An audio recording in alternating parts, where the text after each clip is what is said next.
The journey to wealth is a long walk, and some people may walk quicker than others. But what good is sprinting to the finish line if you pass out when you cross it? This is Walk to Wealth with your host, John Mendez. Hey, welcome back to the Walk to Wealth podcast. If you're tuning in on YouTube or any of the podcast directories, make sure to do yourself one teeny tiny little favor and make sure to give us a follow, because I don't want you to miss out on any of the amazing guests I got coming on this year. Without further ado, Dan, for anyone who hasn't had the opportunity, the pleasure to get to meet you yet, to get to know you, tell us your quick elevator pitch. Who are you and what do you do? Yeah, my name is Dan Flores. I'm a fitness and life coach, a peak performance public speaker, and the founder of the Warrior Lifestyle Movement. Amazing. Nice to the point. And so before we get into all the stuff that you're doing today, I'm curious. I always ask this question. I switched up how I do my interviews this year. And so the first question I kind of want to ask you is, what is your definition of wealth? Yeah, that's a very, very good question. My definition of wealth goes beyond money, right? We're talking about money, time, resources, relationships. So my definition of wealth is very similar to my definition of success, being able to master all areas in your life to the highest degree. And I think that's really where true wealth comes in. Amazing. So you said, so what are these areas of life that you mentioned? Yeah, so there's 7 basic areas in life that we all deal with. Some people might have strengths in one and weaknesses in other, right? But the 7 areas is physical, mental, emotional, spiritual, financial, familial, which is family, and communal, which is community. All right, cool. And I guess take us back in a time machine. Where do you think this kind of definition of wealth kind of stemmed from? What was little Dan like growing up? Were you always thinking about, things such as money, finances, family, all that stuff? Like, what was little Dan like before he got into entrepreneurship? Yeah, you know what? Little Dan was not into entrepreneurship at the time. I grew up in a state, in a town, or I should say city, that didn't really value things like entrepreneurship or investing. I remember when I went to high school, or even when I went to middle school, none of my teachers ever used words like success or networking, or they never taught us how to start our own business. So I grew up in the ghetto, just like everyone else. I was sold the same dream everyone else did, which is graduate high school, go to college, graduate college again, and then find a job that will secure you for the rest of your life. And I just had a very basic upbringing. We're immigrants. My parents came here to Peru to America from Peru when I was just a baby. So really, I'm really the first generation to come to America that is actually going down this path. That's amazing. So you were born in Peru, but you pretty much, from as young as you can remember, you grew up here in the States pretty much for the most part, right? Correct. I came here when I was 3. Okay, so 3. So you were still super, super young. So I guess kind of talk us a little bit about your upbringing. So you came in with immigrant parents. What was that kind of like navigating through the world? Like, what kind of values did they kind of instill in you that you carry on to this day? Oh yeah, 100%. They were super. One of the main things I learned from my parents was the value of sacrifice. When my parents came here, they came here with nothing. They left their whole family behind. They had degrees, so they left their careers behind. And to be able to come to a new country where your degree is not really worth anything, you basically have to start over. They didn't really have a second opportunity to go to school again. They just had to just go ahead and work part-time jobs and climb up the ladder. So really the sacrifice and the grit that it took to be able to find their path, to be able to find stability here with their jobs, their household, and then to be able to make enough money to be able to bring me here is just a testament of really the path that they set for me and my brother. Yeah, that's amazing. So they came here before you, right? If I'm not mistaken, and then they brought you over. Then Correct. Yeah. At what age did you kind of start to realize all that stuff? Were you kind of like a old soul or like a deep thinker, and like from a young age you were kind of like thinking about like all this stuff? Like what was kind of going on? Bring us fast forward a little bit into the story to like high school, young teenage Dan. What was your kind of thought process? You mentioned getting degrees and finding a job and stuff like that and working. Mm-hmm. What was your thought process coming out of high school, graduating? What were kind of your plans cooking up? Yeah, actually, when I got out of high school, I still didn't know what I wanted to do with my life in terms of a career, what path I should take. So I went to college and just took general studies for about 3 years. And then I eventually stepped into the construction industry because I always built things with my hands when I was a kid. Growing up, we didn't have a lot of money to buy toys. So I always made my own toys out of wood and aluminum and et cetera. And I always helped my dad renovate some of our houses as well. Because my dad owns a few houses. So I figure a couple of years in college and I'm thinking, well, why don't I just go into construction? I like building things. So let me just go into that. I found that a college here had a 4-year construction program. So in total, I was in college for about 7 years, and being in that program was kind of my foot through the door in the construction industry. Now, it didn't take long for me to realize that I was not really passionate about this. I like doing it. I just wasn't passionate about this. I would say maybe within 2 to 3 years into the industry, I'm thinking, this isn't really it. I actually had a passion, like some type of fire inside of me that was telling me that I was meant for much more than just sitting in front of a computer and managing construction jobs. Not that there's anything wrong with that. My hat goes off to people who do that, but I just always knew there was just that fire inside of me, and I didn't know what it was at the time. But I basically remained in construction because 7 years to college, right, paid off a loan. A lot of sacrifice went into me getting that degree. So in the beginning, I kind of forced myself to stay in that industry.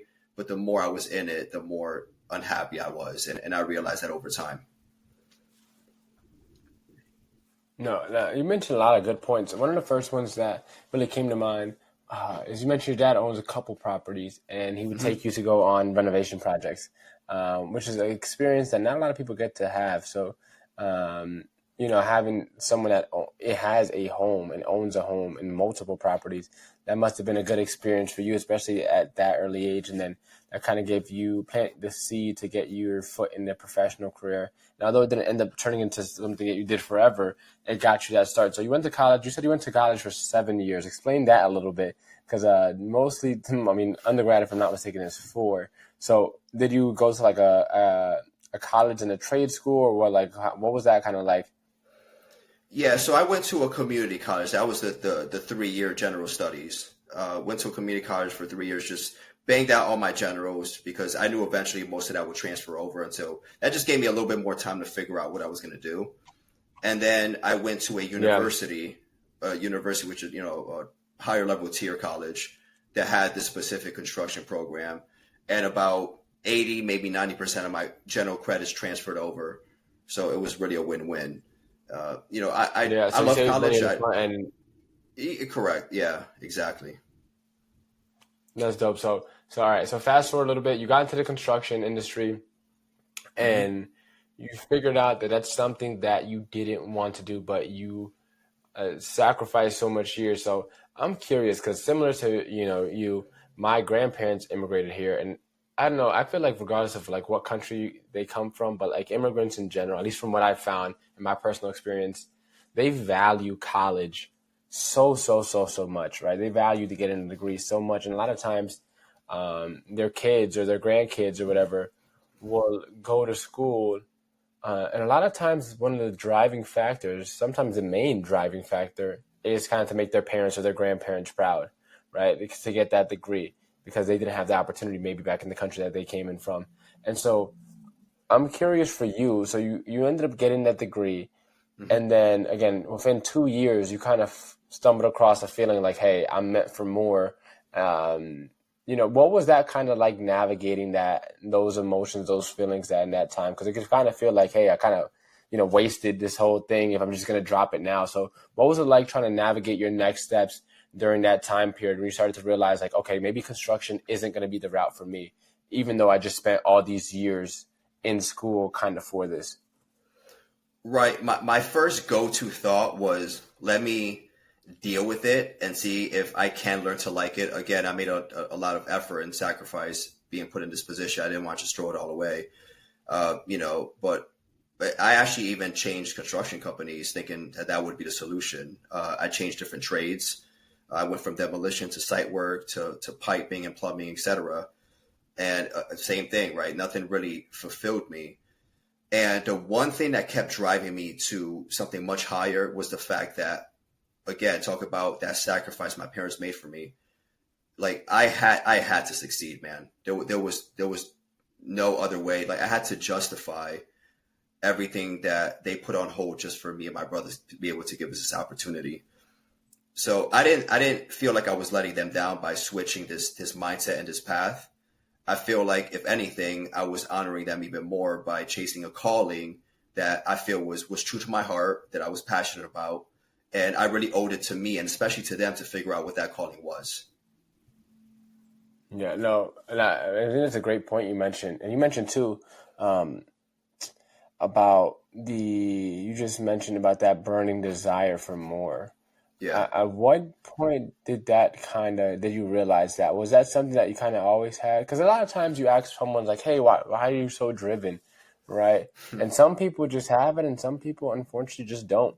And some people who are, blessed enough to like awaken that later on in life or at some point after some experience, kind of flips on for them. But like, when did you start to realize that you kind of had like this burning desire to like just achieve more and succeed at a higher level? And then also, what was it like kind of carrying the weight of all that, all that pressure to succeed, to achieve, to make your parents proud, to make their sacrifice worth it? Like, what was it like kind of navigating that as a young adult while you're still also finding yourself and what it is that you wanted to do? Yeah, no, that's a very good question. As I mentioned before, that burning desire, I really tapped into it about 2 to 3 years into the construction industry. Now, I will say this. I truly So what do age were you at this point? You were like, what, 20, 24-ish, 25? 25-ish, maybe mid-20s. 25-ish, okay. Yeah. And I will say this. I truly do believe that just based off what my parents have done and my grandparents as well in their own right, there's a different story there. I really do believe that I was born to have what I call the X factor. All right. Every now and then you'll meet someone who's just unusual. They're just different. You may not understand what that difference is, but every now and then you meet someone that's just extraordinary. And I always felt like I was born with that, more like, genetics type of thing or generational. And like I said, I didn't really realize that until I felt that I was in the wrong path. That's really where I found that calling. Now, in terms of navigating it, how did I feel?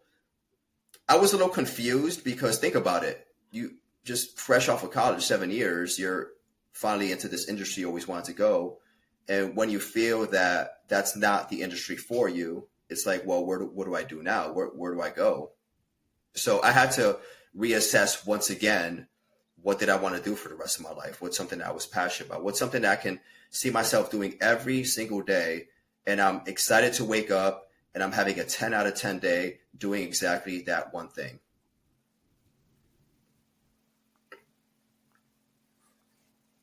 No, yeah. No, I'm tracking with you. You so around you said 2 or 3 years in the construction industry, you started bouncing around, and then you start having these thoughts. Um, Yeah. I'm curious, where did the entrepreneurship come into play? Because again, went to college, you got into construction, you had a job, but you haven't mentioned anything about any businesses or anything like that. So was this the point where that kind of transition happened? And if so, how did that take place? Was it something that was just like, you know what, quit my job tomorrow and start the next day, entrepreneurship lifestyle? Right. Or was it like a more like thought out, methodical process of like, all right, I kind of hate this. It's definitely not what I want to do long term. How can I come up with a, 2 week, 3 month, 6 month, 9 month, 1 year plan to get out of here? Like, what was that kind of process like? When did the entrepreneurship come into play? Because you still haven't mentioned anything about it yet. Yeah. So there was actually a huge period that what I call it was like a standstill moment where, let's say, for example, I was 25 when I started realizing on this. The entrepreneur side of things didn't come into about when I was about 29, maybe 30. So 4 years kind of still So about wondering like what I was 4 going to years do. of a self journey, pretty much like a self-discovery journey that you kind of went on.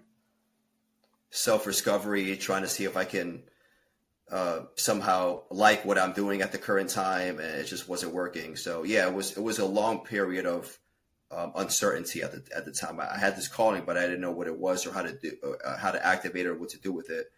Now, in terms of when the entrepreneur side came in, my brother actually gave me my first entrepreneurial book for my birthday. I believe I was about 29 years old. And he gave me this book. It was actually the 10X Rule by Grant Cardone. It's the first entrepreneurial book I read. Every book I read before that was just in college. English books, history books, which I absolutely hated. So I was never really much of a reader because of all the books that I've had experience reading. And he gave me this book. And, I put it on my shelf. I didn't really take it seriously at first. I just thought it was just a book. And every now and then I would pass by the book by my shelf and I would look at it and I'll read that tomorrow. Did that for a couple weeks until I finally said, I passed by, maybe I should read that book real quick. My intention wasn't to read the whole book. My intention was just to read the first chapter, see what it was like, and that's about it. But one chapter turned into two chapters turned into three. And before you know it, not only did I consume that book, but it sparked something inside of me that allowed me to think a little bit differently. Because remember, back when I was in high school or even college, none of my teachers ever talked like, hey, think bigger, have bigger goals, have bigger dreams, start your own business, network, collaborate with people. No one ever spoke to me that way until I started reading this book. That's what got me into diving into that and thinking about bigger possibilities. So what I did was I actually ended up researching other books that I could read.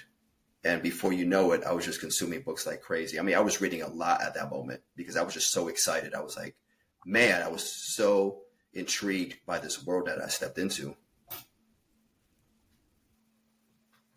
Yeah, you're kind of like that epiphany moment. I had something similar. I shared this story on the podcast, and I probably shared it with you because we went to a couple speaker schools together. But reading Rich Dad, Poor Dad was kind of like that epiphany for me where like I realized like, oh, crap, there's so much more. Same thing to you, man. Like after reading all these books in high school and in college, right, I was like, you know what? Reading's kind of boring. I don't like all these Shakespearean books and all this other stuff. And again, if you do like them, more power to you. But like it wasn't my cup of tea. And it wasn't until I read that first book and it taught me about money. And I was like, you can read, you can learn. There's books out there that teach you how to make money. Now we're talking business. Now I can get behind this. And I kind of had a similar experience to you, where like after that I kind of just became like a cookie monster for entrepreneurship and personal development and personal finance information. Whatever I could get my hands on, was whether a podcast, YouTube video, books, you name it. I was trying to get my hands on it. I was trying to consume as much information as possible. And for anyone that's listening right now, the 10X Rule by Grant Cardone, pretty much if I'm not mistaken, correct me if I'm wrong, Dan, but pretty much the premise of it is just most people think too small when it comes to their goal, when it comes to their life, when it comes to their dreams, their aspirations. And Grant's kind of philosophy is 10X, right? 10X everything, right? Don't just grow a little bit, 10X it.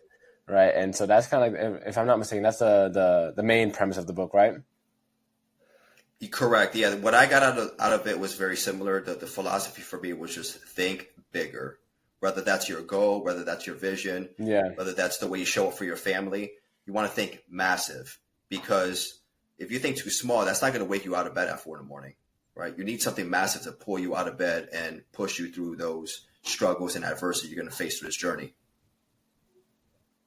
No, 100%. Yeah.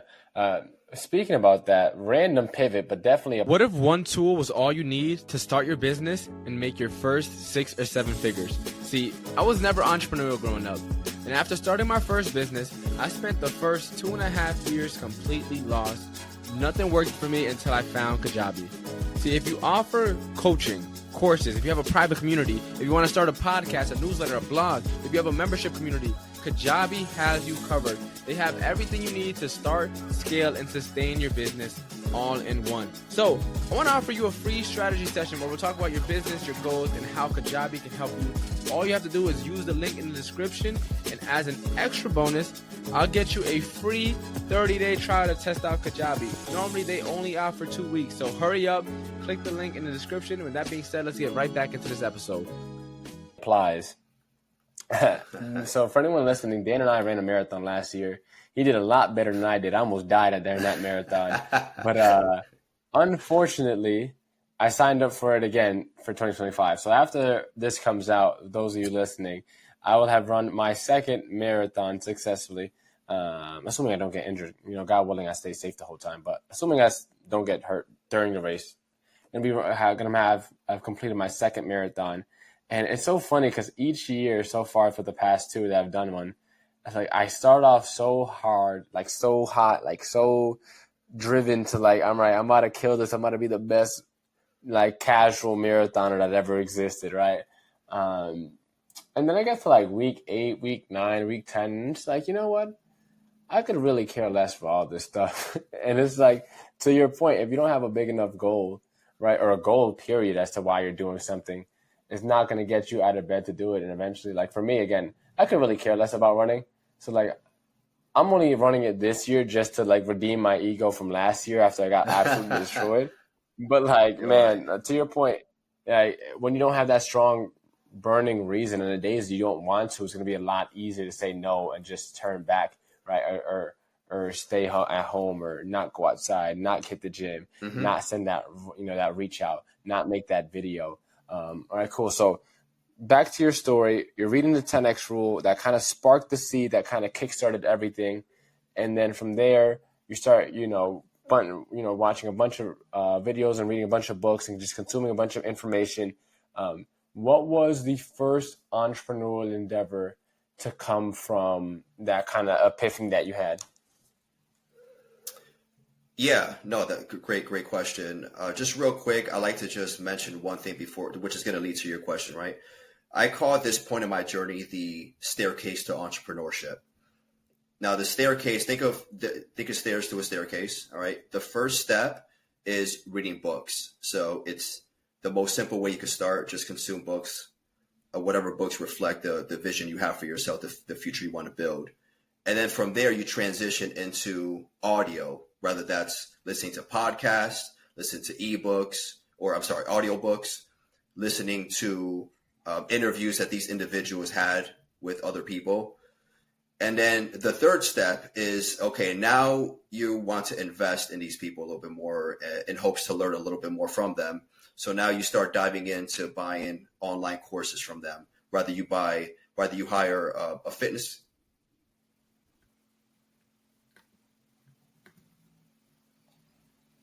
You with me, John?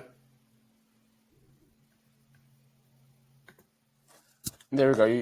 I lost you for a second. Gotcha. Listen, when you're recording this, we're currently at 21:50. There is a Wi-Fi issue. Make sure to edit this out. With that being said, Dan, just repeat the last thing you said, and we'll act as if this never happened, and they'll get edited out in post-production. 100%. The third step is to start investing in these people a little bit more so they can teach you and provide more value to you. So now you start diving into online courses. So rather you hire a fitness coach, a nutrition coach to go ahead, get you the body you want, or you hire, you purchase a sales program or marketing course, whatever the case is. Now you start really educating yourself on a much higher level. That's the third step. The fourth and final step, which is my favorite, which ties into your question, is networking. So everything up to this point, you've done by yourself, probably in your room, just you and some books and some courses. But now with networking, you take everything you've learned in the past and you really implement it on a more personal level. So you start seeing these people that you've been studying in person, which hits a little bit differently. And I think you know what I'm talking about. You've been through, a lot of networking events as well. And the cool thing about networking events is that not only are you learning from your mentors that you learned in the past, but you're also surrounded by like-minded people who are probably there to share the same vision you have, probably have the same goals you have, and can help you to some degree in the future.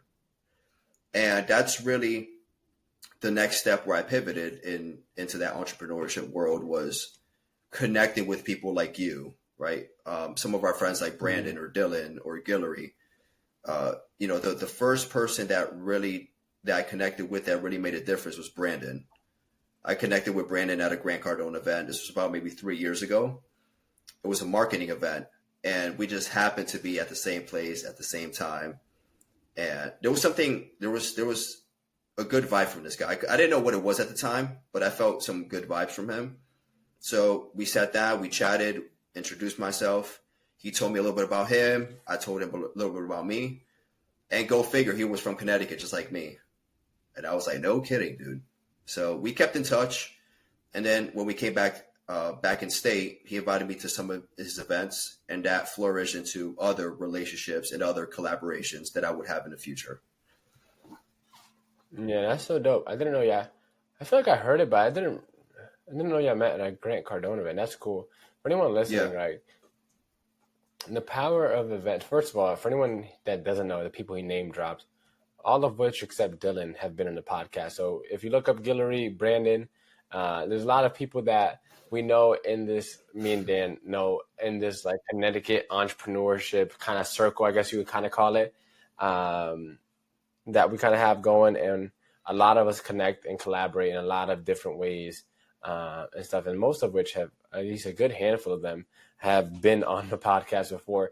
But with that being said, you mentioned being in some of the, investing in these rooms and networking and stuff like that.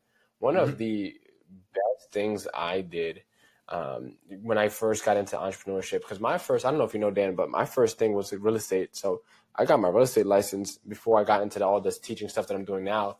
And I used to go to networking events left and right, like to the point where I was going to events almost once or twice a week. I felt like at one point, and then I started going to conferences and I started traveling for events. And there's something about being in the right room that just kind of expedite the journey. No matter what industry you're in or whatever it is that you're working on, getting in these right rooms will connect you with people that you probably never thought you would ever have access to otherwise. Like I found one of the events I went to last year was so cool. I use a tool called Kajabi, Dan. It's kind of like go high level, like ClickFunnels, whatever. And each year, Kajabi has a conference. Now, this year they didn't have one, unfortunately, or else I would have went. But for the past 2 years, 2023 and 2024, I went, and both times I bought a VIP ticket. And like, people was like, oh, I could just do GA and get all the information. The information isn't why you go to these big events, right? You can learn that stuff in books. The reason you go to these events, and more importantly, upgrade to VIP or upgrade to the higher tiers, is for access, right? At my table alone, the round table I was sitting at one of those days, I think we had maybe 8 people. Of the 8, I think maybe 4 or 5 were millionaires, and on Kajabi, right? And so you'd really never know who you're sitting next to. But when you go to these rooms, you can kind of almost like very intentionally craft your circles and get around people who are like, you talk about being like-minded and stuff like that, who are on the same path, who are good people, and also have a very good business as well that you can learn from and take inspiration from. So I think my first event that I went to like a big event, was a 15,000 person conference. Wow. Which is still crazy to think about. That was back in Orlando in February of 2022. But that really just like set the bar so high and really just helped me shift my mindset. Because something about just being immersed in those events that really help break those false beliefs, those negative beliefs that you may have and that could be holding you back.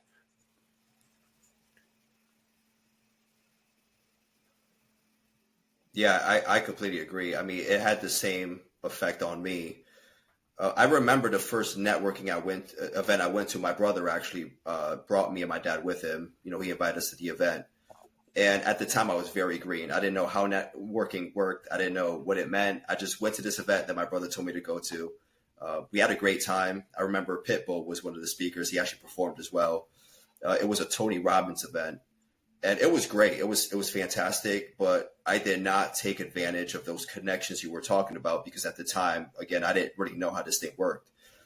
And then when I went to my first event on my own, that's when I started to really learn from my mistakes in the past. And okay, I got to start connecting with people. And you know what? For anyone that's listening, it might take a few events for you to get used to it. It might take a few events for you to find that 1 or 2 or 3 people you're going to resonate with. Unfortunately, you're not going to resonate with the thousands of people that are there. There's always going to be 1, 2, 3, maybe even 5 people that you're going to stay connected with that can really help you succeed. Now, you mentioned something in terms of meeting people that could kind of take you to the next level. And I'm a huge advocate for mentorship and collaboration. Now, the first event that I went to was an event that my brother invited me to, which was a Tony Robbins event. It was actually pretty cool. Pitbull was actually one of the speakers. He performed there as well. So it was a great opportunity to be around like-minded people. Now, at the time, I was very green, so I didn't know how this whole networking thing should work. I did not take advantage of those connections like I should have. And it wasn't until I went to my first actual networking event by myself where, I'm like, let me learn from my past mistakes. Let me start connecting with people and see who I can meet, see what numbers we can exchange and information, etc. And then over time, I started to get better little by little, the more events I went to. Now, I just want people to understand, whoever's listening in the audience, you may have to go to a few events to find people that are going to change your life, right? You're not going to meet 1,000 people and stay connected to every single person you meet. But every now and then you'll meet 1, 2, maybe 3 people that you want to hold on to, you want to keep constant communication with, and see how you guys can help each other in terms of collaboration. Yeah, no, I want to second that too, because a lot of times people go to these events and they try to meet everybody. And it's like, I like to think of networking, like and when it comes to networking, you want to be a sniper, right? At least that's how I think it should go. I hear all the time, and this really comes from the sales world, but you always hear the more hands you shake, the more money you make, which is true most of the time, if not all the times. And it also makes relationships just seem very transactional. And again, I understand we have to do business, we have to make money, we all have bills to pay and families to take care of, or yada, yada, yada. Totally understand that, not, saying that money isn't important in transaction. I mean, making business partners to actually do business, that is what I'm saying. That is important, but I don't know. I just felt like I've gone to too many networking events where people just pass business cards before ever shaking your hand, or they're like, I had one person walk up to me with their business card in hand and said, "Hey, like, you should have this." And like the first thought in my head is like, no, I shouldn't. I don't know who you are. I don't care for who you are, right? I don't care how successful you are. It's just like, be a good person, be a cool person to talk to. And I think a lot of times with networking, again, people, specifically from the sales world, they're of the mindset of like, I just have to meet everyone. I have to shake everybody's hands. But it's like, you can realistically only maybe keep up with maybe 2 to 3, 4 people, like that are really solid in your life. Mm-hmm. Like those are the people that are gonna be like your best man. They're gonna be at your wedding, right? And most of the time, most people already have those spots filled. Like I already have a couple of my boys that I grew up with that I know. So like that's already filled.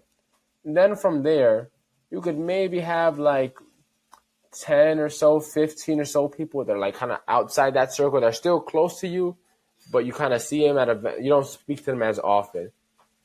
Anything beyond that, it's literally impossible to keep up with people. Like you might see some people like once a year, maybe 2 times a year. Yeah. And so like for me, I never understood as to why people try so hard to meet everybody. For me, it's always been like, all right, who can I make a meaningful connection with? Who can I actually take with me on this journey? Because again, there's only so many spots that everyone has. And once you have families and then once kids get involved and, other responsibilities start coming up, then it's like, well, you can only keep up with but so many people. So I like to hear what you mentioned about, finding like 2 or 3 solid people that you really wanted to just build and nourish that connection and running with that. Cause I agree with you 1,000%. And so take us through right now, right, from the journey so far, right? You talked about immigrating here, right? You talked about your parents' sacrifice and you seeing that growing up, getting into construction. Then you talked about you having that kind of epiphany. Fast forward some years, reading that 10X book that kind of sparked this entrepreneur path. All right, fast forward us a little bit to today. Where are we kind of at with everything? Who is Dan Flores and how did he get into what he's doing now? I had the pleasure to kind of see a little bit of it behind, unfolding, because again, we went to a couple public speaking schools together and workshops together. So I kind of got to see you before and kind of during and a little bit after it all come together from afar. So bring us up to speed to where you are today and kind of the coming about of all that stuff. Yeah, of course, definitely. So we'll pick up on the story where I met Brandon. Okay, now check this out. I mentioned how Brandon, when we came back to the States, he invited me to some of his events. The first event I went to was phenomenal. I met people like you there. And then after a few events, he connected me with Dylan, which is one of the other guys we connect with. Okay. I went to Dylan's event, which was, again, phenomenal.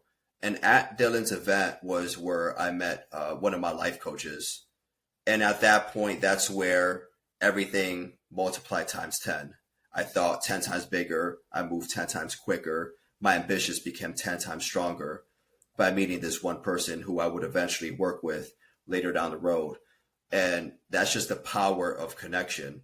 Literally by meeting one person, Brandon, not meeting 500 people, like you said, meeting that one person, I met Dylan. And then from Dylan, I met my coach, Sean. And that is what tapped into where I'm at today. So being in those type of mastermind groups, what I call them, it allowed me to really test myself and push myself beyond the limits. Now, there got to a point where I've seen guys like you and Brandon and Sean, where I've seen you guys grow and you guys were mentoring people. And I'm thinking to myself, damn, maybe this is something I should do. Maybe this is that calling I've been talking about, the big question mark that was there, and I had no answer for it. Maybe this is something I should do, because I loved being in this atmosphere, and I loved what my mentors were doing for me. I wanted to be able to do that for other people as well and make them feel the way I did.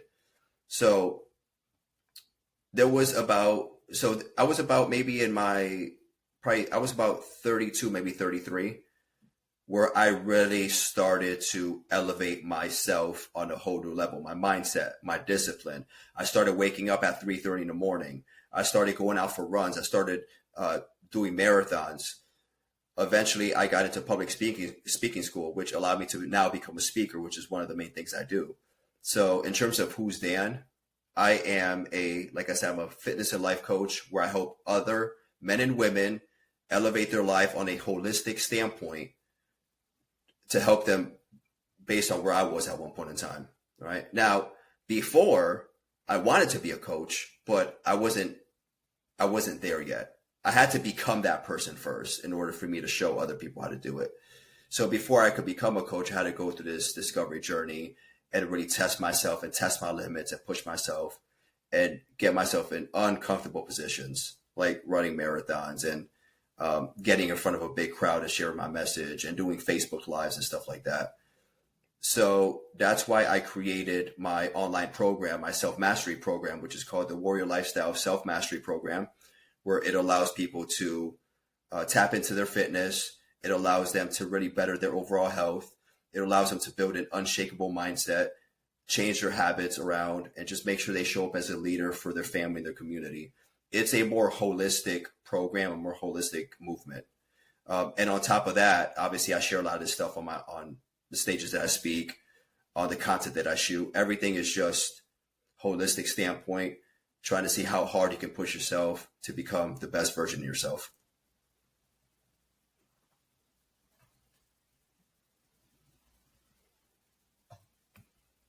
I think you're muted, John. There you go. So a lot of people, to your point, like they try to get into this whole speaking, coaching kind of thing and have yet to accomplish for themselves. And one of the things I've always heard is that you can't pour from an empty cup, right? You can't pour from something that you don't have yet for yourself, right? You can't give advice for something that you have not yet experienced, right? You're just giving your best thought, your best opinion, but you can't really give true advice if you haven't accomplished yet. Now, to tie that back to what we were talking earlier too, I think the more you accomplish, the easier networking becomes because your name starts to enter rooms before you ever do. Mm-hmm. And the cooler the stuff that you do, the easier that makes networking. I think a lot of times people, and that doesn't just apply to just business accolades at all. Like, for example, you mentioned running a marathon. Like, you tell people that you ran a marathon, and to a marathon runner, it's like no big deal. But then you have to keep in mind maybe 1% of the population run marathons. So pretty much everyone else, you tell them you're running a marathon, they look at you as if you're like some Greek god or something, like, Or you're crazy. you know, like, wow, my goodness, there's no way, like a full marathon. And it's like, and then, but it makes it so much easier to have the conversation. For example, my podcast, right? I think I forget when, but last month I hit 300 episodes. Right, you have 300 episodes for a podcast. Again, this podcast has nothing to do with the AI and marketing stuff I actually help people with in my business, but like accomplishing cool things, right? And right now I'm working on a documentary that I think you might have seen the trailer. I did, yeah. And these are just like little things that I'm doing just for fun, but like the cooler the stuff that you do is gonna attract the people that you want, because again, it just, no one wants to be like the guy or the gal that hasn't done anything with themselves, right? And so the bigger your resume, and again, it doesn't just mean business accolades, whatever it is, marathons, Spartan races, another cool thing I did last year. Skydiving is the one. One of our buddies, Andre, just went skydiving. So it's like the more stuff you can kind of accomplish, and the more side quests you can kind of accomplish, it's all going to help kind of build this person that you're becoming. And just make you so much more, I guess you could say, like I'm thinking of food because I might eat lunch after this. I guess you're more flavorful, right? As a human being, have more depth to you. Yeah. So I agree with you 1,000%. And so I'm glad that you took that approach. And it's cool. Again, it's cool to see it kind of all unfolding, because I kind of seen it from afar, and I'm still figuring my stuff out. I'm trying to get more into coaching, at least private coaching. I've been doing a lot of group stuff, and I want to transition more to like, so I'm literally this past month, I've just been spending a lot of time just figuring out, you know, what is it that I want to build? I think not a lot of people take the time to stop and think of like, all right, you know, what is this business that I'm building, right? They get into entrepreneurship usually because they're good at something or someone asks them for help or something. They see a gap, they fill the gap. But not a lot of people tend to think long term, like, is this even something that I want to head into down the road? Or is it something that I'm just doing now to help support my current stage, my current reality, my current finances? And so that's kind of where I've been at right now for the past month, just to kind of share and be a little transparent with you. But one thing I love about your journey is you mentioned, without really mentioning it, but it took you about 8 years, from 25 when you first had the epiphany that you wanted more, to about 33 where you mentioned like you really just started like going crazy and really teeing up and getting yourself together. And it doesn't happen overnight. And a lot of us want it to. A lot of people think it's going to be some seamless transition. One day you're not an entrepreneur, the next day you are. Like, everyone's journey is very different. And like you kind of shared and took us into that, like, hey, it took you a while. Like from that moment you had the epiphany to the reading the books, that was just 4 years right there, from 25 to 29. Yeah.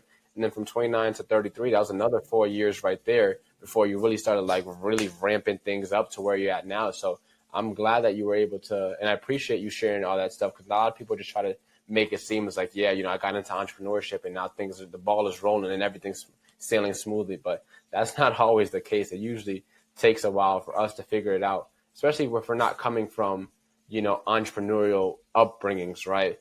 Both of us came from, all right, we got to do whatever we got to do, and then unlock that like kind of entrepreneurial bug later on. And so we have to play catch up a little bit. Mm-hmm. And so I appreciate you sharing all that. Dan, as we bring things to a close, where can people connect with you? Where can we find you at? Do you have any like freebies or any lead magnet, any gift that you want to give to the audience? If not, no worries. But share, where can we get more of Dan Flores? Yeah, the best place to find me is on Instagram, at Dan Flores Lifestyle. You could also find me on Facebook, Dan Flores. If you want to learn a little bit about me and my business, you can go to danfloreslifestyle.com, danfloreslifestyle.com. And, you know, for anyone that's watching, if you guys need any help with your life or just taking things on a bigger avenue, if you want to, if you're someone who wants to lose 30 pounds, if you're someone who wants to improve your self-talk, if you're someone who wants to show better energy for your family, shoot me a DM. I'm going to do everything I can to help you through this journey, because unfortunately doing this on your own, it's not the best way to do it, right? It's always better to do it through collaboration, through someone who is already where you want to be, right? Those are the type of people you want to seek. I do have an ebook. I'd be more than happy. 100%. I can send it to you, John. I do have an ebook. It's the 7 Pillars of Life, which pretty much tackles the 7 areas that we talked about earlier. All right. And it's really like a self-assessment book where People will assess where they are in all 7 areas, find out where the weaknesses are, and action steps you can take to be able to increase those weakened areas. So that way you're successful across the board, not just in 1 or 2 areas. Amazing. And now it's time for our rapid fire round. Sorry. Famous 5 questions. Same 5 questions we ask every single guest that hop on the show. Question number 1 is, what is the most impactful lesson you learned in life? That you have to show up 1,000 times to get one shot. And me and you kind of touched on that. What is the most admirable trait a person can have? Discipline. If you had to change someone's life but only had one book, which would you recommend? The 10X Rule. What is the legacy you're working on leaving behind? Generational knowledge, generational wealth. And for anyone that wants to embark on their walk to wealth today, what is the first step you recommend they take? Seek mentors fast. Mentors and collaborators, 100%. Amazing. Dan, that is all for our interview. Thank you so much for sharing your journey, your experience, your expertise with us today. And for those of you listening, thank you so much for tuning in. I appreciate you, and I'll see you on the next episode of the Walk to Wealth podcast. Thank you for tuning in to the Walk to Wealth podcast. There's an old African proverb that says, if you want to go fast, go alone. But if you want to go far, go together. So make sure to hit that subscribe or follow button so we can continue on our journey to wealth together. And again, I'm your host, John Mendez, and I'll see you on the next episode.